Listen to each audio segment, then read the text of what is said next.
कि कैसे आप 3 साल में लेवल 5 से लेवल 8 पे पहुंच सकते हैं और मात्र 6 साल में आप गेजेटेड ऑफिसर बन सकते हैं। हेलो एवरीवन, आज हम लोग बात करेंगे आरआरबी एनटीपीसी के ग्रेजुएशन लेवल के लेवल 5 की post JAA junior account assistant के बारे में। हम लोग जानेंगे कि उसकी जॉब प्रोफाइल क्या होती है, उसकी नियुक्ति कौन कौन सी जगह पे होती है और उसके प्रमोशनल एस्पेक्ट क्या है, सैलरी क्या है, और हम सबसे ज़्यादा जो लास्ट में बताएंगे आपको कि कैसे आप 3 साल में लेवल 5 से लेवल 8 पे पहुंच सकते हैं और मात्र 6 साल में आप गेजेटेड ऑफिसर बन सकते हैं। तो वीडियो अंत तक देखें और अगर अच्छा लगे तो चैनल को सब्सक्राइब करें। ठीक है, चलो हम बात करते हैं JAA के बारे में। तो जूनियर अकाउंट असिस्टेंट जो कि आरआरबी एनटीपीसी के थ्रू इसकी नियुक्ति होती है, लेवल 5 की पोस्ट है। जो इसका जॉब प्रोफाइल है उसके बारे में हम बात करें तो जैसा कि आपको नाम से ही पता चल रहा होगा, जूनियर अकाउंट असिस्टेंट या अकाउंटेंट। तो जो ये पोस्ट है वो रेलवे के अकाउंट्स डिपार्टमेंट की पोस्ट है। आपकी नियुक्ति सीधे रेलवे के अकाउंट्स डिपार्टमेंट में होगी। अब अकाउंट्स डिपार्टमेंट का कार्य क्या होता है? किसी भी संस्था का जो अकाउंट्स डिपार्टमेंट होता है वो उसके फाइनेंशियल मैनेजमेंट का काम करता है, उसके ऑडिट का काम करता है, इंस्पेक्शन का काम करता है। तो वही काम यहाँ भी अकाउंट्स डिपार्टमेंट का होता है। अब जो JAA होते हैं वो अपने एग्जीक्यूटिव को हेल्प करने के लिए इस पद पर, इस ऑफिस में नियुक्ति उनकी अकाउंट ऑफिस में लेखा विभाग में नियुक्ति होती है। ठीक है, तो JAA की जो नियुक्ति होती है वो रेलवे के अकाउंट्स डिपार्टमेंट में होती है। रेलवे के जो भी अकाउंट्स डिपार्टमेंट हैं, अकाउंट्स ऑफिस होती हैं, वो हमेशा या तो जोनल के हेडक्वार्टर में होती है या तो डिवीज़न में होती है।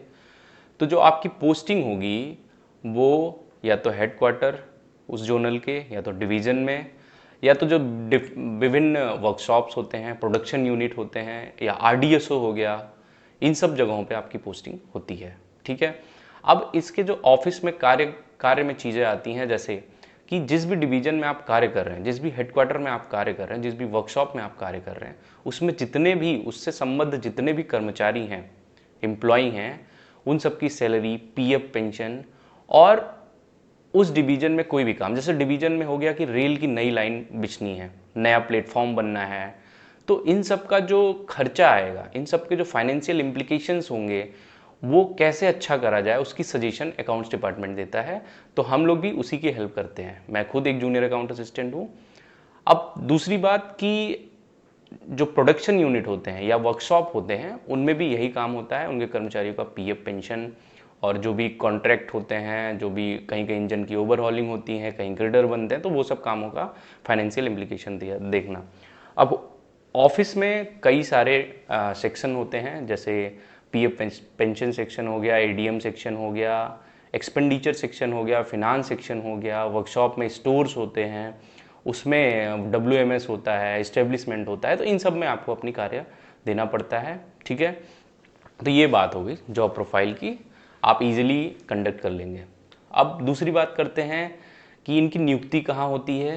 इनकी नियुक्ति हमेशा अच्छे शहरों में होती है, चाहे ज़्यादातर X और Y सिटीज़ में ही होती है, क्योंकि जो हेडक्वार्टर और डिवीज़न होते हैं वो हमेशा किसी भी जगह के अच्छे शहरों में होते हैं। ठीक है, अब प्रमोशनल एस्पेक्ट के बारे में बात करते हैं। इनका जो प्रमोशनल एस्पेक्ट है वो बहुत अच्छा है कि आप ये देखेंगे कि SSC, CGL और CHSL में जो भी पोस्टें लेवल 5 की हैं, उन सबसे अच्छा प्रमोशनल एस्पेक्ट है इसमें। आप सोचिए कि आप लेवल 5 में 2800 ग्रेड पे ज्वाइन करते हैं और मात्र 3 साल में अगर आप अपेंडिक्स 2 और अपेंडिक्स 3 की परीक्षा पास कर लेते हैं, अपेंडिक्स 2 तो आपको पास करना अनिवार्य है, और अगर आप अपेंडिक्स 3 भी कर लेते हैं तो मात्र 3 साल में वरिष्ठ अनुभाग अधिकारी के पद पर आपका प्रमोशन हो जाएगा।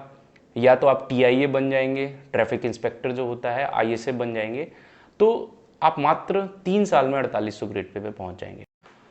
और मात्र 3 साल में अगर आप LDC या GDC की परीक्षा पास करते हैं तो आप एक गेजेटेड ऑफिसर लेवल 9 के बन जाएंगे। ठीक है, तो ये तो हो गया प्रमोशनल एस्पेक्ट जो बहुत ज़बरदस्त है। ठीक है, ये ऐसा प्रमोशनल एस्पेक्ट आपको कहीं और देखने को नहीं मिलेगा। ठीक है, अब बात करते हैं वर्किंग आवर्स कितने होते हैं और इसमें छुट्टियां कितनी मिलती हैं। तो जो इसका वर्किंग आवर होता है वो, अगर आप डिवीज़न में रहेंगे तो 6 घंटे का औसतन वर्किंग आवर होता है, जिसमें कोई भी एक्स्ट्रा टाइम या ओवरनाइट ओवर टाइम का इशू नहीं होता है। ठीक है। तो और सैटरडे संडे ऑफ होता है किसी भी हेडक्वार्टर या डिवीजन में। अगर आप वर्कशॉप में कार्यरत हैं तो सैटरडे को हाफ डे होता है और संडे को छुट्टी होती है फुल डे, और सैटरडे को हाफ डे होता है। तो वर्कशॉप में ये चीज़ है। बाकी हेडक्वार्टर और डिवीजन में आपको 2 दिन की छुट्टी मिलेगी। ठीक है, तो ये बात हो गई। अब हम बात करते हैं कि जो ये जॉब है रेलवे की, वो हमारी जो फीमेल साथी हैं, हमारे जो फीमेल बहनें हैं उनके लिए सबसे अच्छी जॉब है, क्योंकि ये डेस्क जॉब है। आपको कोई ओवर टाइम नहीं करना है, कोई नाइट ड्यूटी नहीं करनी है, तो उनके लिए बहुत बेस्ट जॉब है। अगर मैं कहूँ तो रेलवे में उनके लिए ये सबसे बेस्ट जॉब है। ठीक है। और सबसे बड़ी बात कि आप लेवल 5 में आ रहे हैं और आप अधिकारी भी बन जा रहे हैं 6 साल में, तो ऐसी अपॉर्चुनिटी कहाँ मिलेगी आपको। तो ये बहुत बेसिक सी बात है जूनियर अकाउंट असिस्टेंट के बारे में। आप इसका बहुत बड़ा लोग हवा बनाए हैं, 20-20 मिनट की वीडियो डाले हैं अपने चैनल पे। तो आप चुपचाप अपने एग्ज़ाम की तैयारी करिए और आप ये सोचिए कि हमको एक जॉब पानी है, चाहे वो JEE की हो चाहे जिसकी। किसी किसी को फील्ड जॉब पसंद होती, किसी को ऑफिस की जॉब। अब चूंकि जिसको जॉब मिल जाती है वो ये बताता है कि ये जॉब अच्छी है, ये जॉब खराब है। जिसको नहीं मिलती उससे पूछिए ना कि कौन सी जॉब अच्छी होती है और कौन सी जॉब खराब होती है। नो डाउट ये जॉब अच्छी होती है, इसका प्रमोशनल एस्पेक्ट अच्छा है, सैलरी अच्छी है, सब कुछ अच्छा है। वो सब छोड़ के अभी आप अपनी तैयारी करिए और हो सके तो अपना 100% दीजिए। ज़्यादा टाइम अपनी बुक्स पे दीजिए, अपने प्रैक्टिस पे दीजिए और अपना एक सीट पक्का करिए।